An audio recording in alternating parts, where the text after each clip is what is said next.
جب مکے والے مدینے آئے انصار مدینہ تو میرے مصطفیٰ کریم نے فرمایا نہ تمہاری نسلیں ایک ہیں نہ قبیلے ایک ہیں، لیکن تمہارا نبی ایک ہے، تمہارا رسول ایک، خدا ایک، کتاب ایک، تمہارا میری وجہ سے رشتہ ہے۔ چلو اپنے بھائیوں کے ساتھ احسار کرو، چلو احسار کرو۔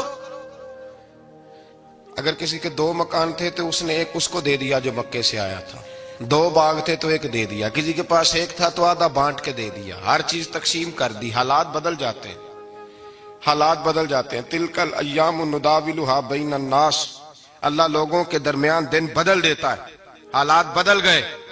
بڑا مال غنیمت آیا، بنو نذیر کا علاقہ فتح ہوا تو میرے رسول پاک صلی اللہ تعالی علیہ وسلم نے انصار مدینہ کو اکٹھا کیا، فرمایا بھئی مال اب بڑا آ گیا ہے۔ 2 باتیں یہاں تو اس طرح کرتے ہیں کہ میں ان کو کہتا ہوں جو مکے سے آئے تھے کہ جتنی تمہاری جائیدادیں باغ انہوں نے لیے ہیں واپس کر دیتے ہیں تمہیں، اور جو مال آیا ہے وہ بھی تم میں سے آدھا آدھا دونوں کے درمیان بانٹ دیتے ہیں، یا جیسے تمہارا دل چاہے، تمہارے مال بھی واپس کرتے ہیں اور جو وہاں سے مال آیا وہ تمہارے بیچ بانٹ دیتے ہیں، یا اگر تم کہو تو یہ مال ان کو دے دیتے ہیں مہاجرین کو اور تمہیں تمہارے مال واپس مل جاتے ہیں۔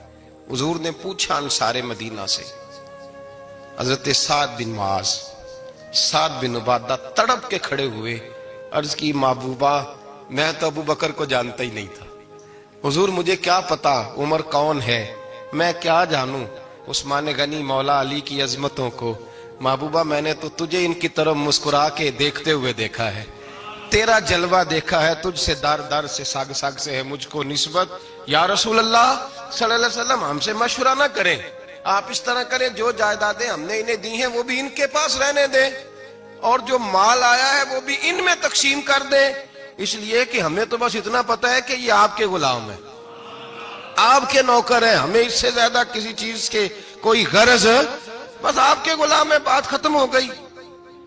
حضور خاموش ہو گئے۔ صحابہ کہتے ہیں دیر کے بعد ہم نے کہا فیصلہ ہونا چاہیے، فیصلہ پتہ کیا ہوا؟ حضور نے ہاتھ اٹھائے، کہا اے اللہ میرے مدینے والوں پہ رحم فرما، اے اللہ میرے انصار پہ رحم فرما، اللہ ان کے جذبے قبول فرما۔ بھائی احسار والی زندگی وہ کیا بات ہوئی کہ میں نے بڑی قربانی دی ہے، اور جب تک تو قربانی نہیں دیتا تو قدر والا نہیں ہوتا۔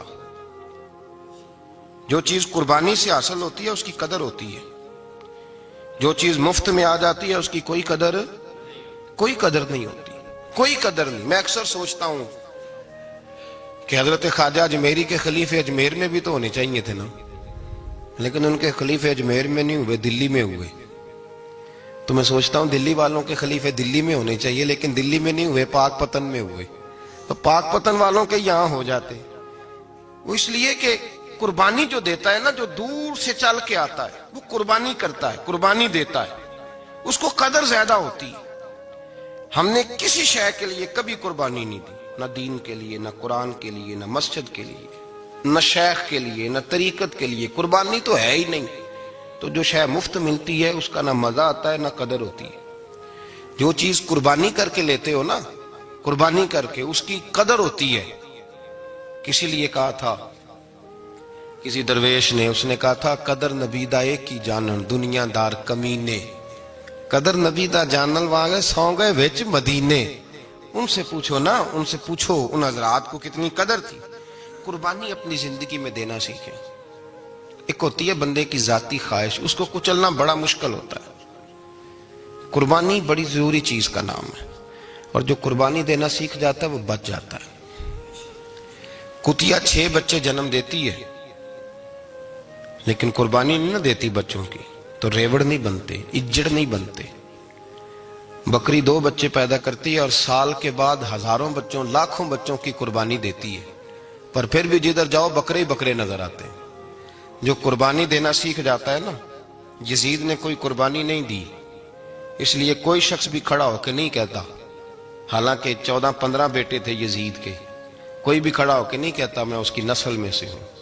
امام حسین نے ساری قربانی دے دی۔ ایک زین العابدین بچے تھے، پوری دنیا میں اللہ نے سید عطا فرمائے ہوئے ہیں۔ جو قربانی دینا سیکھ جاتا ہے وہ بچ جاتا ہے۔ ہم نا قربانی کیا، ہمارے پاس تو اضافی شے ہے وہی دینے کو تیار نہیں۔ جب آپ تیار ہی نہیں تو سودا ہی نہیں کر، آپ نکلے ہی نہیں میدان میں تو حاصل کیسے ہو؟ حصول تو تب ہوگا نا جب آپ کوئی انویسٹمنٹ کریں گے. تو آپ انویسٹ ہی نہیں کر رہے تو بھائی آپ نے پودا ہی نہیں لگایا تو پھل کیسے ملے؟ قربانی نہیں دی تو وہ درجہ کیسے ملے؟ اس کے لیے تو قربانی ضروری ہے. اب تمام صحابہ کی زندگی پڑھ لیں، حضرت ابو بکر سے لے کر حضرت بلال تک، یہ سارے قربانی والے ہیں. آپ تمام اولیاء کی صفت پڑھ لیں، حضرت غوث اعظم، جیلانی، داتا علی اجویری، خواجہ معین الدین، یہ سب قربانی والے لوگ ہیں. قربانی دیتے رہے تو بچے ہوئے. ان کے جو ساتھ تھے وہ بھی قربانیوں والے تھے. قربانی حصہ ہے طریقت کا، قربانی ضروری ہے. اور ہمارے صوفیاء تو کہتے ہیں جس شخص نے تصوف میں آ کے قربانی نہیں دی. بزرگوں کے پاس ایک شخص آیا، غالباً خواجہ نظام الدین محبوب الہی کی بات ہے، میرے ذہن میں نام پورا نہیں سما رہا. تو ایک مرید نے آ کے کہا حضور زکوٰۃ کتنی دینی ہے؟ فرمایا 2.5%. تھوڑی دیر کے بعد حضرت نصیر الدین چراغ دہلوی آ گئے، کہا حضور اللہ کے راستے میں کتنے دینے ہیں؟ فرمایا 50%. ایک ساتھی قریب بیٹھا تھا، اس نے کہا پہلے کے لیے 2.5% کا فتویٰ تھا، اس کو کہہ دیا دے دے. چند منٹ گزرے تو حضرت امیر خسرو بھی آ گئے. کہا حضور زکوٰۃ کتنی دینی ہے؟ فرمایا جو ہے سارا ہی لے آ، تیری 100% ہے. تو وہ ساتھی جو قریب بیٹھے تھے اس نے کہا بابا فتوے علیحدہ ہیں. فرمایا فتویٰ ایک ہی ہے، بندے علیحدہ ہے. فتویٰ ایک ہی ہے، مجھے پتہ ہے کون کتنے دے سکتا ہے. وہ جس کو میں نے 2.5% کہا ہے وہ بھی جا کے حساب کتاب کرے گا، اس نے 2.5 بھی پورا نہیں دینا. فرمایا جس امیر خسرو کو میں نے کہا نا سارا لے آ، اس کا دل کرے گا میں اپنا مکان بھی توڑ کے لے آؤں. میں نے فتویٰ ایک ہے، بندہ دیکھ کے بات کی ہے. بھائی قربانی نہیں ہے، اظہار ہی نہیں ہے، جذبہ ہی نہیں ہے، ہمارا مزاج ہی نہیں ہے. لیکن نا یہ اب ایک تو شریعت کی قربانی ہے نا، یہ